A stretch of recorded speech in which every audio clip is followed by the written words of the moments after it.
Hi, lovely listeners. It's me, Laura. I want to thank each of you who joined us for our recent Ask Anything virtual gathering. None of the questions were too piercing, and all of them were really interesting. A lot of you had a lot of appreciation for our reporting on stories that other media miss, and in particular, the way that we sometimes function as a kind of icebreaker for stories that have yet to make it onto the media's consciousness. Thank you for all of that. We enter our 5th season in very good company, I think. And we encourage you to continue to share the show with your friends, family, and extended families if you enjoy it. Also, hit that subscribe button for this podcast if you haven't yet. And if you subscribe via Apple Podcasts, do us a favor, write us a review. It really does make a difference. You, our member supporters, are the wind at our back on this journey. Thank you for your continued support. Not a member yet? Join us at lauraflanders.org/donate. Now on with this week's show.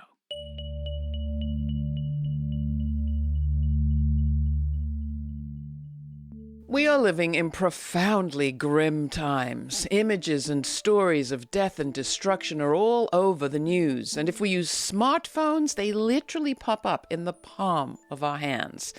It feels impossible to look away as others suffer, and equally impossible to effectively respond. Fear, uncertainty, grief, existential dread, turning away is one way to react to all those feelings. But what happens to us when we do? And what could we do instead? Experts in illness and healing are clear. The only way to come to grips with current pain is to look at the root of things, the context, the beginning of the story. And yet the U.S. is in the grip of a battle over exactly that. Witness the efforts to ban books, censor news, cancel truth-tellers, and hide history. Today's guests have experienced personal trauma and turned it into effective fuel for making social change. They have courage, and they also have tools to share. V, formerly known as Eve Ensler, is the co-founder of 1 Billion Rising and V-Day, the global movement to end violence against women and girls. She's also the author of, among other books, The Apology and Reckoning, which is coming out in paperback as we speak. Dr. Gabor Maté, himself a Holocaust survivor, is not only a clinician, but also the author of several groundbreaking books on healing personal and societal pain. His latest, written with the help of his son Daniel, is The Myth of Normal: Trauma, Illness, and Healing in a Toxic Culture. So what are the things making people feel desperate, broken, and afraid? And what can we do to help one another look at what feels unbearable with a view to claiming our power to effectively make change? For that conversation, I am happy to welcome back to the program Dr. Gabor Maté and V. And I'm going to start with you, Gabor. The question we often begin with is, what are you holding uppermost in your heart and your head as we begin to speak? First of all, thanks for having me, and especially with my friend V. As an infant survivor of the Holocaust, and I've just celebrated my 80th birthday, I've seen a lot. I've lived through many wars, seen much depredation, injustice. But on a subjective level, what's going on right now strikes me as the heaviest time I've ever lived through. And I can't justify that objectively in terms of the numbers dead, but there's something about the daily vision of children being killed and knowledge that children in Gaza are having their limbs amputated without anesthetics. And one could go on and on. There's just something about it. As the world watches, and as the Western media, for the most part, if it doesn't quite cheer it on, it certainly justifies it. And as you said, without the context. So all I can say is this pain that we're experiencing now, we have to learn the context. Otherwise, it just seems so hopeless and senseless. Yeah. V, what about you? Who or what is on your heart as we begin? You know where I am this morning, because I was just on this really wonderful webinar with Palestinian women who are trying to figure out how to support Palestinian women in the midst of this. And I just think the story of that young 6-year-old girl, Hind, who was in a car with her family, who were trying to escape, and they got caught in gunfire, and everybody in her family was murdered. And she was left in that car with her dead family for 3 hours. And now she's been disappeared. I've just all morning been sitting in Hin's body. I've been just trying to imagine what it's like in there, what it is like to be a 6-year-old girl in the midst of the corpses of your family, knowing you could die at any moment. Not that the story begins there, but certainly ever since October 7th, there's been the retelling of the stories of what happened to Israelis at that moment. And ever since, this explosion of images, of stories, of now getting on for 27,000 dead in Gaza. The big difference for me is that the Israeli suffering, which was genuine on October the 7th, it's humanized. Individual stories are told. We're over and over again informed about the subjective experience of Israelis, and that's fair enough, you might say, but we don't get that on the Palestinian side.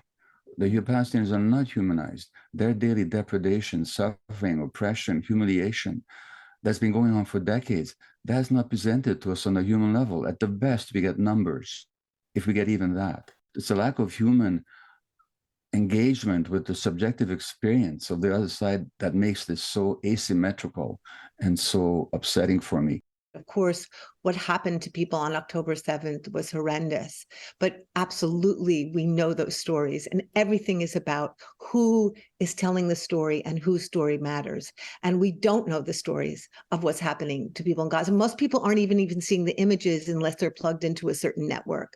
It's not the only place that images come to our phones from or to our news from. I mean, I've hung out with you, V, in the run-up to V-Day, and you're hearing stories from all over the world.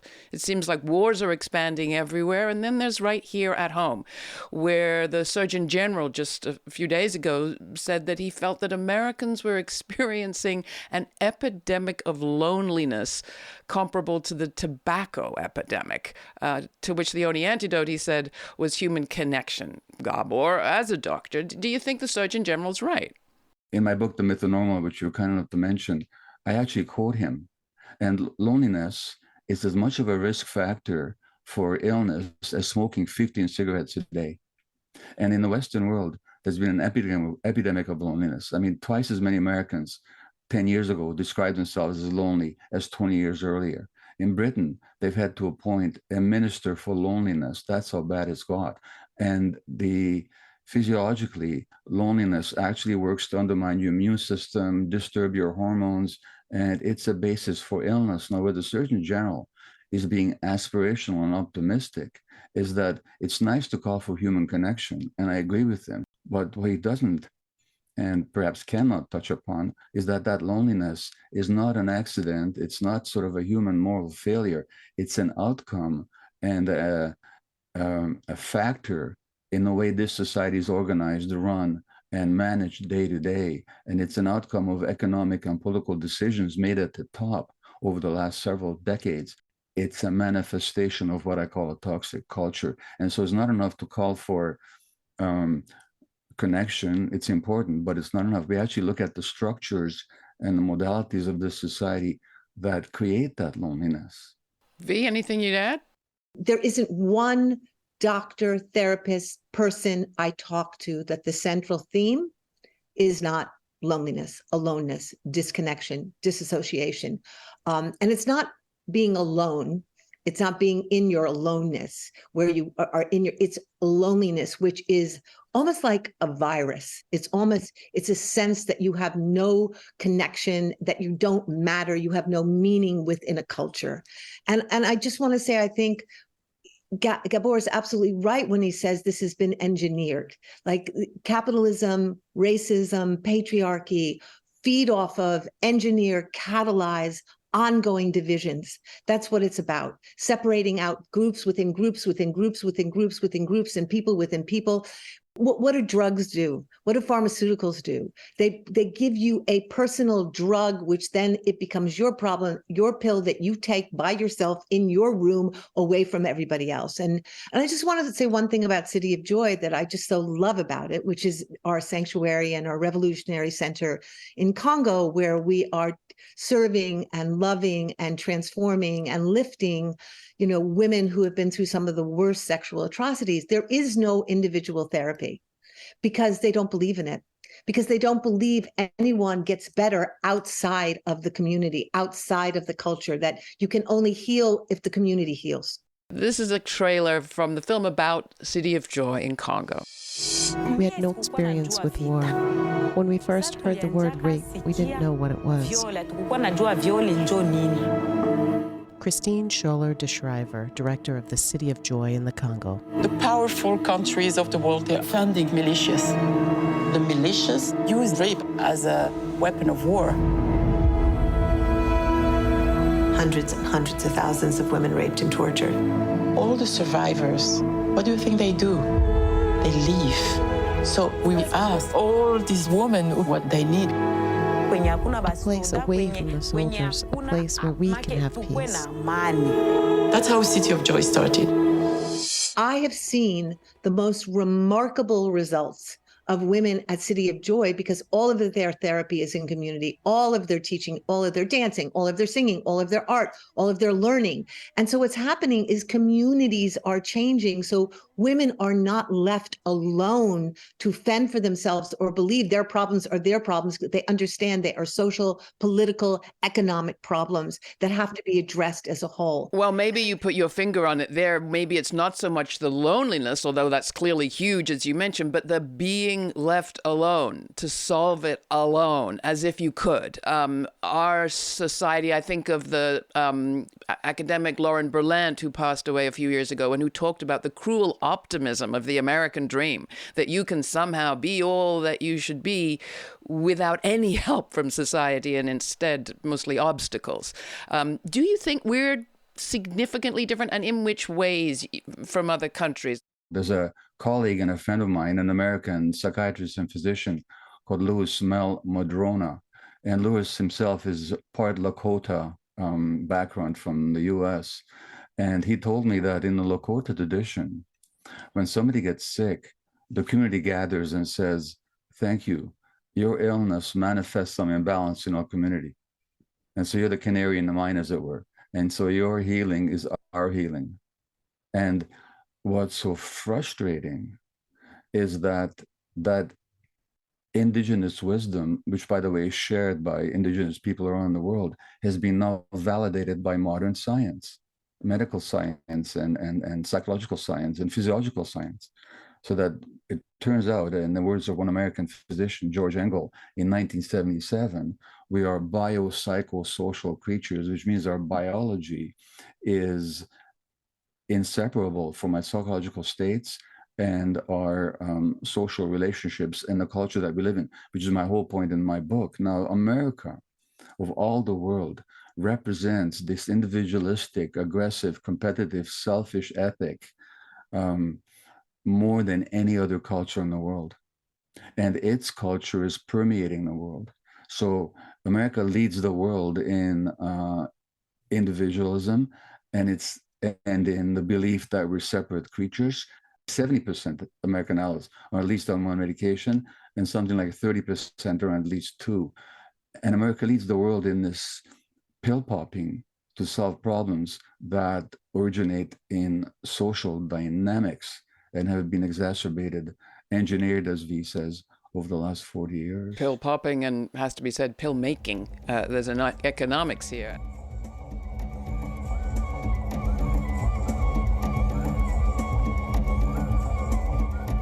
This is the Laura Flanders Show with your host, Laura. Today we're hearing from two trauma survivors who have learned how to turn their pain into fuel for making social change. Gabor Maté is a retired physician and author of several groundbreaking books, including his latest, The Myth of Normal, Trauma, Illness, and Healing in a Toxic Culture, written with his son Daniel Maté. And V, formerly known as Eve Ensler, survived childhood sexual violence to become a playwright, activist, and founder of V-Day and 1 Billion Rising, the global movement to end violence against women and girls. Next, V and Gabor share how their relationship with Israel and Zionism changed over the years, and share how they're grappling with today's Israel-Hamas war. Also coming up, Laura remembers the late queer activist and author Amber Hollibaugh, whose work celebrated the power of our feelings. Please take a moment to subscribe to our newsletter at lauraflanders.org to receive information on all of our free web exclusives, including the full uncut version of today's conversation, which will be available soon to podcast subscribers. lauraflanders.org is also where you can watch the TV version of this show and see clips from Gabor's Wisdom of Trauma and City of Joy, the Netflix documentary about the V-Day movement's trauma recovery center in Congo. Much more to come. Next, here's Dance Floor Intifada by Ghost Producer from the project Sonically Dismantling Western Imperialism, courtesy of Underground Producers Alliance.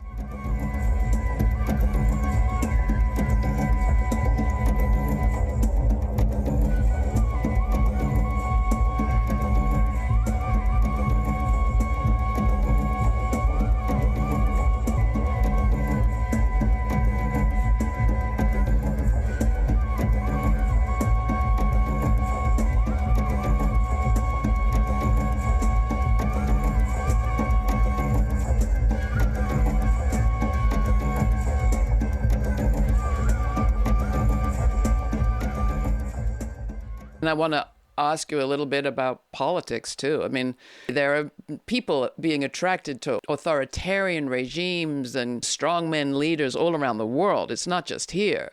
And I don't know the degree to which it's also there fueled by disappointment and failed fantasies of what life would be. But I do think that here, that feeling of a dream we were promised, perhaps the life that our parents had, and we're not able to have it, is translating into real sadness, grief. And I'd love you to talk about that too. You've both written, to go back to Israel again, about your kind of relationship to Israel and to Zionism as possibly a solution, as a perhaps disappointment. Gabor? I used to believe in the dream of Zionism. I used to be a Zionist youth leader. I thought this was the antidote to Jewish suffering and to Jewish fear.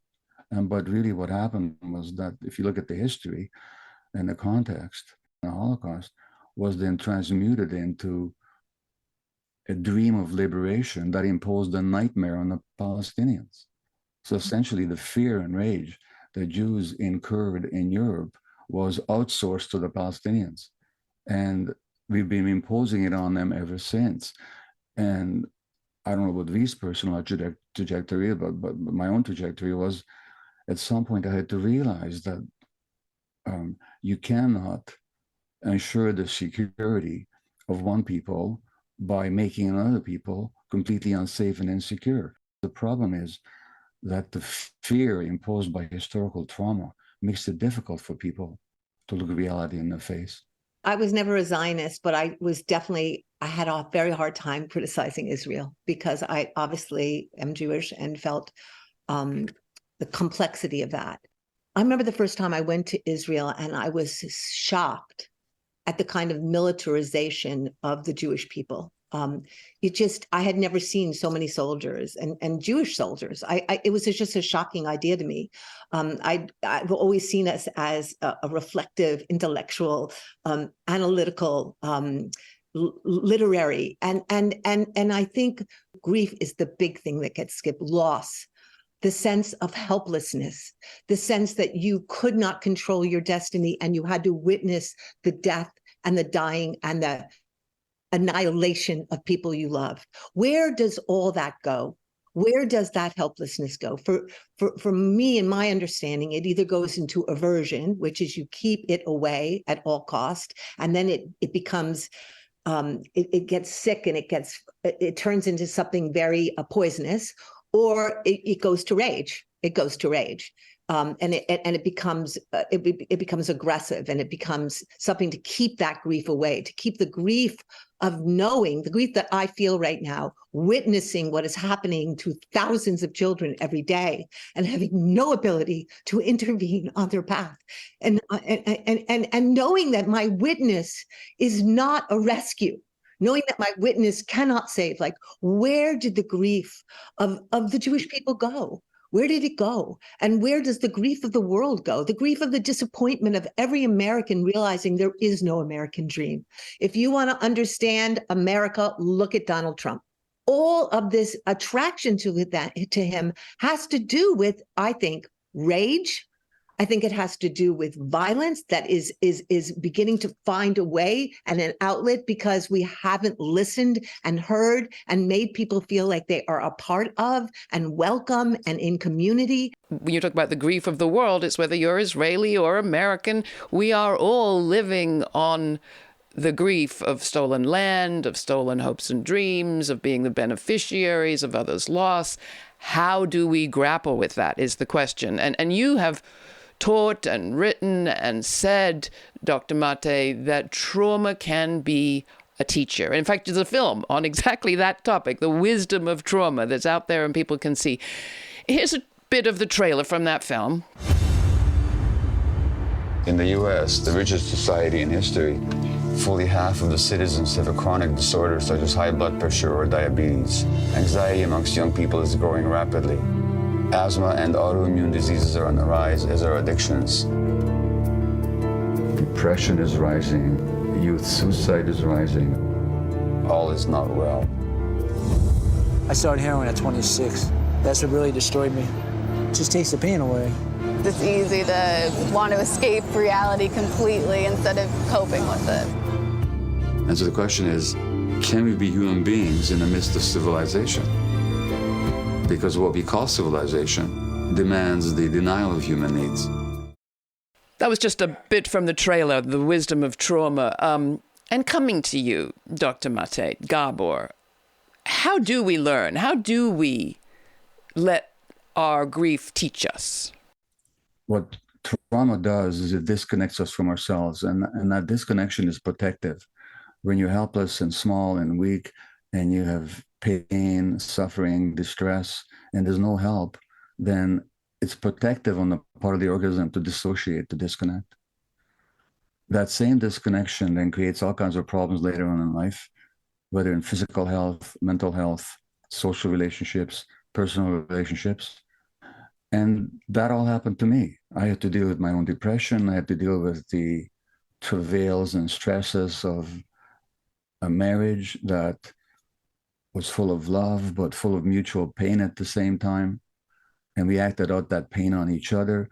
And our children were affected by it because whatever stresses, traumas we haven't worked through, we inevitably and unwittingly pass on to our kids. So I had to look at the sufferings of my children. I had to look at my own addictive tendencies, my workaholism, trying to get away from a sense of worthlessness imposed by my early trauma. And in working through all that, you learn a lot. You learn what matters. You learn what is true. You learn that these patterns that we act out, they're not representative of our real selves, but of our conditioned, traumatized self. And real liberation doesn't come in trying to escape from your pain and from your trauma, but in actual embracing it and learning from it. And underneath it, you find out who you really are. And that's a lifelong trajectory. V, how do we look at what's so hard to look at and live with what's so hard to know? My experience has been I am as caught and stuck and sick as the secrets I will not get myself to look at.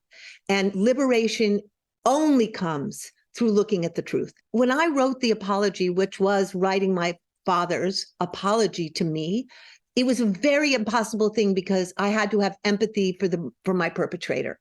I had to climb into him and listen to him and feel him and know him and try to understand the roots of why he did what he did to me.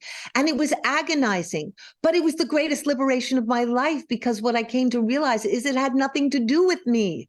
It had to do with my father and his projection and he didn't see me. He saw an idea of me through his own trauma. And that was my greatest liberation. And every time I have faced what I've told myself, oh, you will never deal with your brother, or you'll never deal with this. It's too much. It's too much. Every time I have that too much, I know this is what I must face. And that's on a personal level. So we have to do that on a historical level. If you don't want to look at the history of what happened to the indigenous people in this country, it is where you must look. if you are afraid to look at what happened to African Americans in the 400 years of slavery and Jim Crow, and that is where you must look. And that does not mean it's going to be good and it's going to feel good all the time. And it means you're going to go through a process of humanization. You're going to go through a process where you get to be deeply compassionate and deeply human and deeply open and deeply more than you've ever been before. V's personal story, especially as outlined in her wonderful book, In the Body of the World, she's someone who came from deep trauma, and she found that security lay not in the side of fear and denial, but on the side of truth. She found security, but also an enormous amount of joy. V-Day is upon us, February 14th. Every year, you and your colleagues around the world rise up to stop violence against women and girls and grapple with all this tough stuff by dancing, among other things. What's the plan for Rising 2024? I'm very moved that this year the theme is Rising for Freedom because it just feels so apt everywhere. And I'm thrilled that there are already hundreds and hundreds and hundreds of events. Everybody is invited. What is the freedom you are seeking? What is the freedom your body is hungering for? Go and organize your rising. Is it to free Palestine? Is it to free this country and free this government and free yourself from the government being involved in your body? Whatever it is, come and join us. If we are going to dispel this horrible plague of loneliness, it comes through collectivity. Gabor Maté is the author with Daniel Maté of The Myth of Normal, Trauma, Illness, and Healing in a Toxic Culture, out now. V's book, Reckoning, is also just now in paperback. Thank you both so much for being with me. Thank you, Laura. Thank you, Gabor. Thank you both.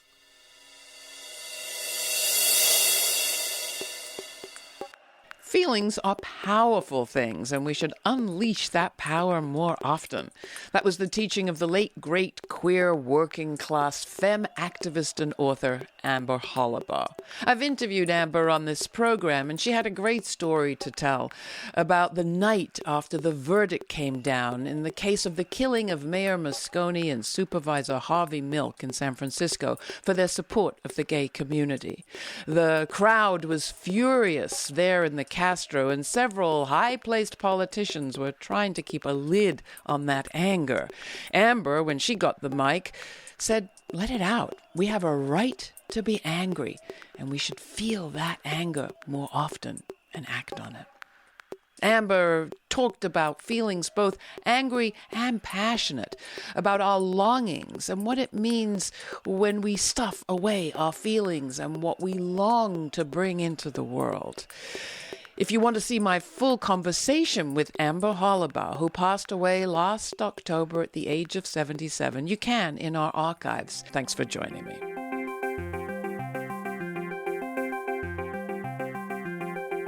For more information, check out our show notes posted at patreon.com/TheLF Show.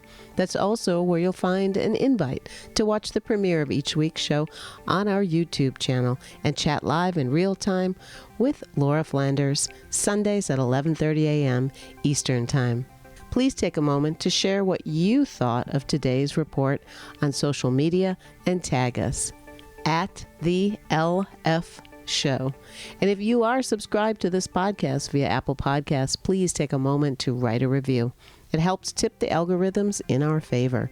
And thanks to our monthly Patreon members and all who have donated and supported the show. Your generous contributions make it possible for this show to remain free to millions on public TV, community radio, and as a podcast. Not a member yet? Commit for a few dollars a month or whatever amount you'd like at patreon.com/TheLF Show. Remember, a little goes a long way. Thanks for listening. This show's produced by yours truly, Laura Flanders, with Sabrina Artel, Nat Needham, David Neumann, Jeanette Hernandez, Sarah Miller, Rory O'Connor, and Jeannie Hopper. Major funders for this program include the Novo Park, Shift, Cloud Mountain, and New York Women's Foundations, the Rising Fund, the Tides Foundation, the Women's Foundation of California, Just Impact, Jane Fonda, Kim Connor and Nick Roombridge, the Wilson Family Fund, and listeners like you. Stay kind, stay curious. Until the next time, for the Laura Flanders Show, I'm Laura.